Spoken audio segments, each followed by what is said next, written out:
ב-12 בלילה כולם כבר ישנים, למיקי יש עוד זמן להאכיל חתולים, לסדר המדפים בארון הבגדים, ואז האורות במטבח נדלקים.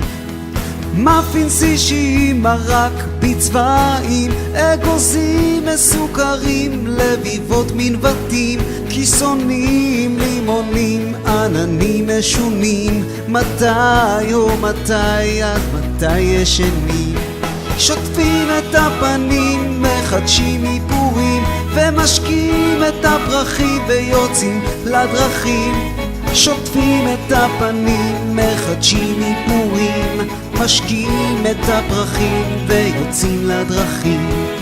קצת התעמלות, בוקר תרבות, בגן התנדבות, ורצים לחנות לעזור קצת לרות. בגדי מעצבים, מקפלים, מטטים, מסדרים גוררים, מהדקים את הקשרים עם לקוחות מוזרים, עם הנחתים תוארים אל חוגים מוזרים. ומחר יש אורחים אחר הצהריים, חייבים לחגוג את יום ירושלים. אז שוטפים את הפנים, מחדשים איפורים, ומשקים את הפרחים ויוצאים לדרכים. כן, שוטפים את הפנים, מחדשים איפורים, משקים את הפרחים ויוצאים לדרכים.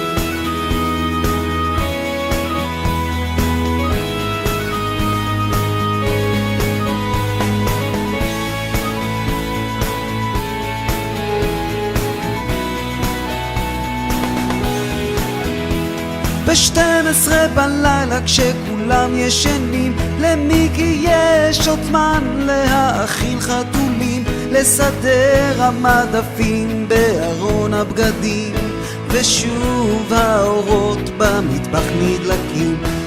מאפינס אישיים ומרק בצבעים, אגוזים מסוכרים, לביבות מנבטים, כיסונים, לימונים, עננים משונים. מתי, מתי, מתי ישנים? שוטפים את הפנים, מחדשים איפורים, משקים את הפרחים ויוצאים לדרכים. שוטפים את הפנים, מחדשים איפורים, משקים את הפרחים ויוצאים לדרכים. אנו שוטפים את הפנים, מחדשים איפורים, משקים את הפרחים ויוצאים לדרכים. אנו שוטפים את הפנים, מחדשים איפורים, משקים את הפרחים ויוצאים לדרכים.